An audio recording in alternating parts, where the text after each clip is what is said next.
Yeah, man, it's the one and only DJ Chase, man, the pregame party mix podcast live on DJ Chase Radio, man. We are back. Another podcast episode this week, man. We got the lovely, the talented, the sultry singer, songwriter, Texas own Nycole August. How you doing, mama? I'm good. How are you? I'm chilling, man. Tired. Just got home from work, so I'm just like exhausted. I played myself and went out last night like I was a teenager, so. Oh yeah, that happened. Yeah. But how you feeling today? How's everything with you? I'm good. Good. All right. Well, first and foremost, I want to get into your background because, I want to get an interview so people could learn who you are. And as far as my audience, what I'm saying? My audience is pretty broad. So, I just want people to get to know who you are. So we're going to start with the background. So originally you're from Odessa, Texas, but now you're a Houston representative. How was that growing up in Odessa, Texas? Honestly, it sucked. I mean, it is what it is. There's not really much to say about that place. It's just somewhere where I went to school and, Yeah. I had to escape from there. I feel you. Well, how do you like Houston now? How do you like Houston? Well, you've been there for a while, but yeah, I've been here for a while. It's fine. I mean, it's very different from Odessa. It's a lot more fast paced, obviously, because it's a big city. So, but yeah, it's cool. I've been here for a while. Okay, cool. So, how did growing up in Texas influence you? Texas is a very unique place, a big state, you know what I'm saying? Very bigger than New York. How did growing up in Texas kind of like inspire you to be an artist? Like, what made what about Texas say, I want to do music,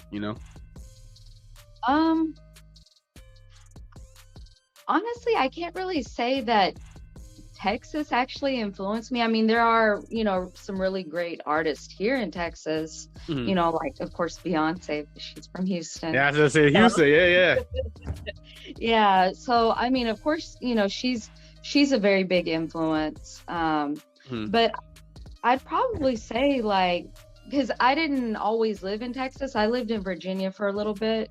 Oh, okay. And yeah, that's, I think that's whenever I started to pay more attention to music as a kid and all that kind of stuff. I mean, I think some of the first artists that I listened to that I fell in love with and idolized was, of course, Mariah Carey and Whitney Houston. And I mean, they're the greats, right? Those are the greats. Yeah, those are the super greats. Yeah, for sure. Those are like unique voices that we gonna get. We got to get some new batches of voices out here for that. Yeah, exactly. Yeah, there's no one like them. For sure. And let me ask you a question: what is your favorite part of the music business? Do you like being in the studio more, or do you like performing more? Honestly, I like being in the studio. In the studio, yeah. Why is that? Yeah. Because I feel like that's where my creativity comes alive. I work really well behind the scenes. I am so shy in front of a lot of people. I'm not even gonna lie. I get very, very shy. Oh, wow. Okay. That's why I do well in the studio because, it's just me usually. So, I mean, that's where I come up with all of my ideas. I'm not being bothered or influenced by anything or anyone Yeah. So, yeah, that's where I like it the most. Copy. And I was reading that you play both a guitar and a piano. Were you classically trained or you self-taught? A little bit of both. Well, okay, guitar, I just started taking lessons last year. And because I've been saying forever, I want to learn how to play. And finally I was like, okay, no, I'm going to do it. I went and I bought a guitar and then I just started taking some lessons for maybe a few months. And then after that, I just kind of caught on and I stopped taking lessons and I just started watching like a lot of YouTube videos, like probably what a lot of people do. And then, started playing around with stuff on my own, like, and piano, I took also is kind of the same. I took a little bit of lessons and then after that, I just started just kind of doing my own thing, but I don't play piano as much anymore. I play mostly guitar. Okay, cool. Yeah. So what do you like better? You like guitar better or piano better? Um, I don't know. I like them both for different reasons. Oh, okay, cool. Okay. Yeah, it's kind of hard to say. I like them both for just different things. Hmm.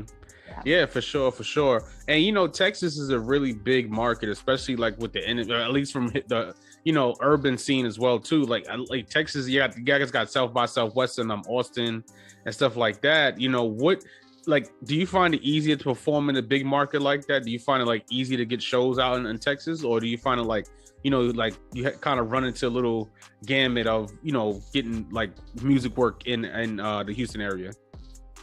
I would say in Houston, honestly, Houston is not a big market for music. It's never really been, it's not a big place for music, to be honest. I mean, we've got some great artists from here, but they usually end up leaving because there's just not a lot going on here in Houston as far as music goes, especially with the kind of music that I'm doing. It's not, you don't see it as often. I mean, you see it here, but it's just not a big thing. It's very strange because I've performed here and I performed I did a show, like it was way back. I did a show over there in New Jersey. Okay. And it's a totally different environment up there. Oh wow. I would think that is different down there. No, actually, and no offense, I'm not trying to knock Houston or anything like that. Yeah. But when I went up there, the people, they really get into R&B music more up there. I noticed they're just more, it just seems they're more into it. It's just not something that I've experienced down here, because down here, it seems like the market is mostly like Southern rock, country, and, and of course, hip hop. So for R&B and soul, it's a little bit different. Got you. Yeah, that makes sense. Makes sense. Yeah, because the new thing up here, everybody wants to do a pop-up shop. That's a new thing, like acoustic, like in like real personal pop-up shops in like the New York, New Jersey area. Because I've been booked up for like a lot of like pop-up shops, like the whole year I've been doing pop-up shops. It's weird. So, but for sure. And what was the next question? Oh yeah. Now, as a singer-songwriter, do you find yourself wanting to write for other artists, or you just want to keep all the hits to yourself? No, actually, I would love to write for other artists. Yeah. I said I'm behind the scenes. Sometimes I like to write for other artists because I can write something and I'm like, this don't really fit me, but I think it would fit someone like, such and such. Or, like sometimes, actually one of my songs that I put out, Down the Pole, that song I originally wrote it. I wrote it from a guy's perspective. Yeah, I was listening. We gotta talk about that. Yeah, because I was listening to because it has real, like kind of like a club trap feel to it. Like I was like, okay, she's getting in her bag right now. So yeah, for sure. And being an R&B singer, right? Especially in today's climate, everything is auto tune and melodyne, and it's the worst. Because I love good sing. I love good old fashioned singing. So. Do you find it like hard to compete in that range? Like, cause you're very soulful, especially like in your music selection as well too. Like you pick real soulful type music. Do you find it harder to like break through as that? Sometimes, yeah, but it just depends on where I'm marketing. So if I'm marketing outside of like this, if I market in like different countries, it's crazy because, there's a lot of other countries that are very, very receptive to what I'm doing. As opposed to over here. So it's, I mean, because, like a lot of, have you ever noticed, like, especially back in the day, like a lot of big artists, they'd go overseas to go perform and then they get big over there and then come back. Yeah, they come back. Yeah. So, yeah, for sure. Yeah. So in a way, yeah, it is hard kind of with what I'm doing, but as long as I market it a certain way, it can be done. And it also depends on where I'm marketing it to and the audience. There's so much that goes into play. I mean, and that starts getting off into like marketing and stuff like that. Copy, for sure, yeah. And because I asked, like I said, I'm going through your catalog, and I'm like, oh, she got a lot of like ballad, like hybrid ballad / like short form songs, and it's really good to me. I like it. I like enjoying it because I like easy listening music. you know, and then with the new record, Honesty, that's the new record we pushing right now. You know, that's a real personal, introspective song. That song about somebody like doing you wrong, or that's a real life song? Yeah. Yeah, it's about my ex. Oh wow. I don't care. I just put it out there. I don't care. You let them have it in that one for sure, for sure. Do you produce that record or somebody else produced it? So, okay, that song I came up with the keys and the melody, like all of that I came up with. Yeah. But I'm not I do know how to play piano somewhat, but I'm not that great. Gotcha. I feel you. So I laid down the basis of that song. And I knew, okay, I want to have like bass. I want like an old school piano behind it. That was the sound I was going for. So yeah, I did produce it. And then I had another producer come on and we collabed on things that could be better on it. And that's what, you know, it came out the way, I mean, what everybody hears now. Yeah. And yeah, he did a good job on it. I think he got someone else to play the keys on that song. Yeah. Because I don't think he played the keys on it. I don't think he did, but he did. I guess you could say we co-produced it technically. Gotcha. So. Yeah, because it's really like, because I know one of your influences is definitely Amy Winehouse, because you in that bracket of like y'all even kind of look like, you know, you know, like it's crazy because the song the song is really dope. You know, and then the other song that I like is Set Me Free. I actually like that song, your discography as well. And I'm noticing like you make real personal, like I don't give a F records that just like are so personal. Like, do you do that on purpose? Well, you know, those songs, I wrote those songs like, I want to say maybe like, let's see, probably like 5 years ago. Oh, wow. Okay. Yeah, I wrote those songs like 5 years ago. I did those songs like several years ago. Oh, wow. I just put them out. So, yeah, like those songs, I held on to them for a while because they were so personal and I wasn't sure how I was like, I don't know if I want to do this or not. I was like nervous about doing it. So, you know, but then I don't know. I think as I've gotten older, I'm like, I don't care anymore. I just don't give a shit. So. For sure. Now I know that, yeah. Now I respect it because, like, even like, because you're so talented, so it's like you want people to feel that music. You know what I'm saying? You want people to feel who you are, and it's a release. Like even me, like I started recording my own music recently, and I'm just like, this is so therapy. And I've always engineered. I've always produced and engineered. That's all I did in DJ, and I never really like touched it, wrote a full song ever in my life. So, you know, for sure. And you know, when you how should I say? It's like as far as your gaps, because you put out a lot of singles for your. Right. Do you have a EP, anything coming out this year, or are you gonna just keep putting out singles? For now, I think I'm gonna keep putting out singles.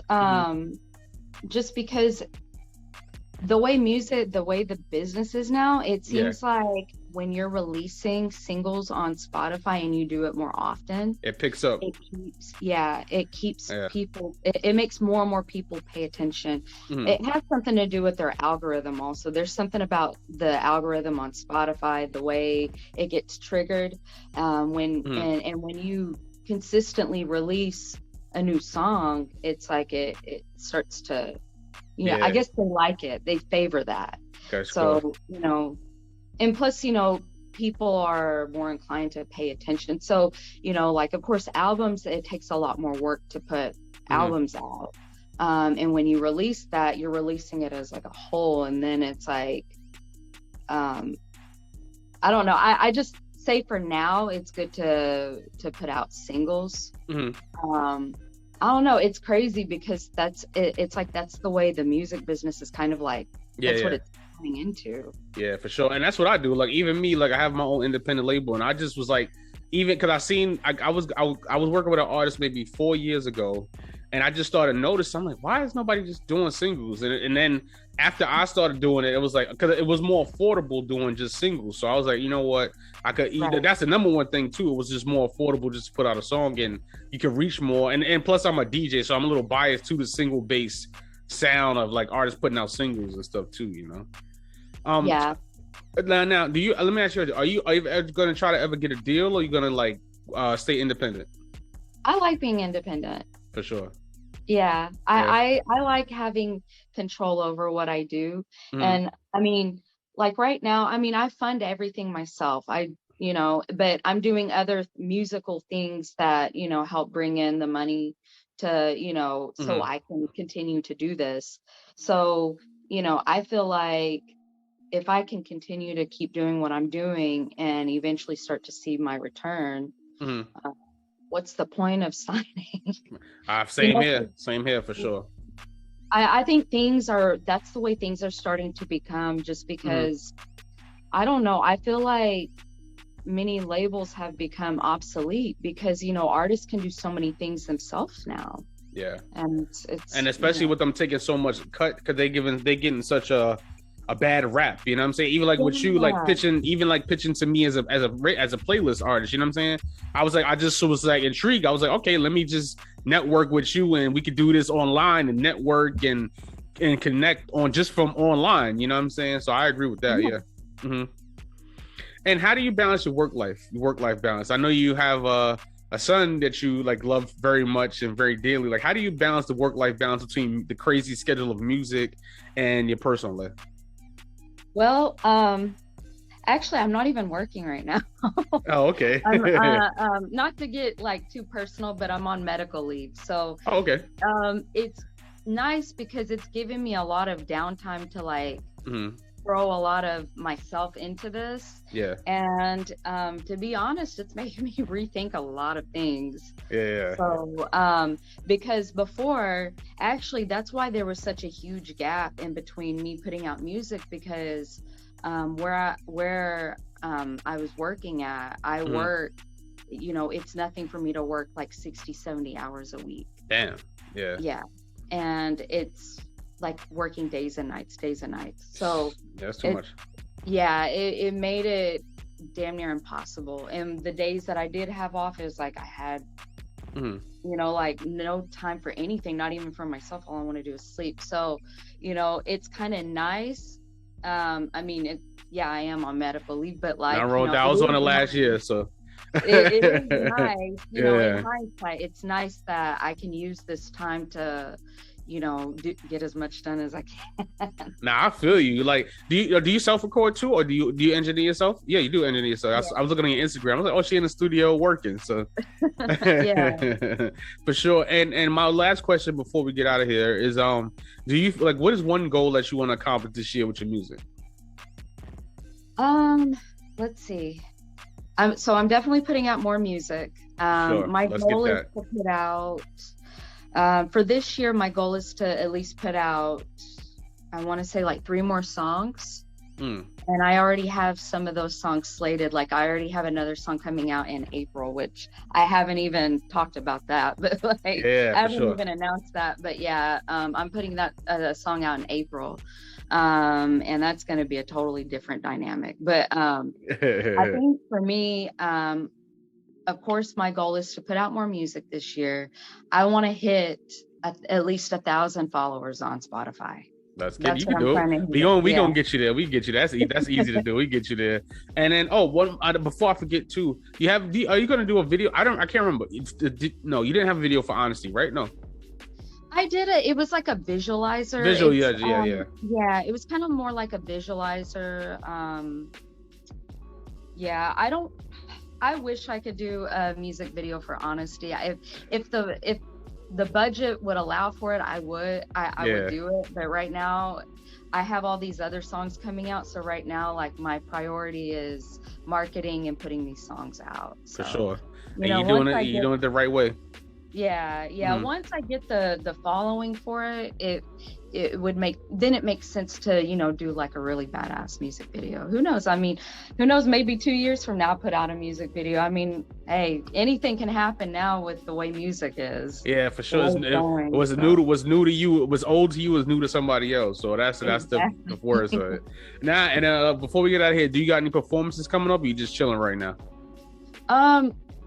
Well, for right now, I'm doing online performances. Oh, that's dope.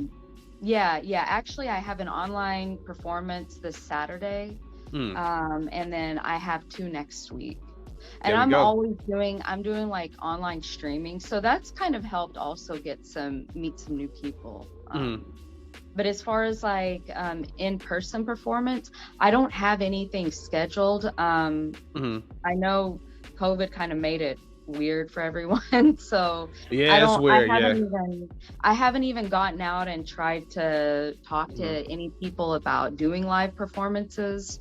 I mean, everything's open back up over here, but I don't know, I haven't seen too many live performances yet over here. So gotcha. New York they've been performing crazy here in New York. Between here and Atlanta, they've been crazy. Like I did A3C last year, and it was just everybody was just like outside, no mask, nothing in Atlanta. Like it was crazy. I mean, I think because honestly, I just haven't been going out anywhere, and it's not because of COVID. It's just because there's so much that I've been doing with the music stuff that I'm constantly behind the computer or behind the mic. Copy. I feel you. And this Nycole August, man, thank you so much. Plug everything you got. Plug everything so we can promote you crazy. Plug it. All right. Yeah, for sure. What's your social medias? Oh, it's Nycole August. You could just find me under Nycole August. There we go. Nycole August. Thank you once again for coming on the podcast. I was just sweating. We setting this up, getting working, so we finally got it done. Once again, man, it's DJ Chase, the pregame party miss podcast, right here on DJ Chase Radio, Apple Podcasts, Spotify Podcasts. You know what it is. DJ Chase TV. It's official. Come on. Locked in with DJ Chase on the pregame party mix.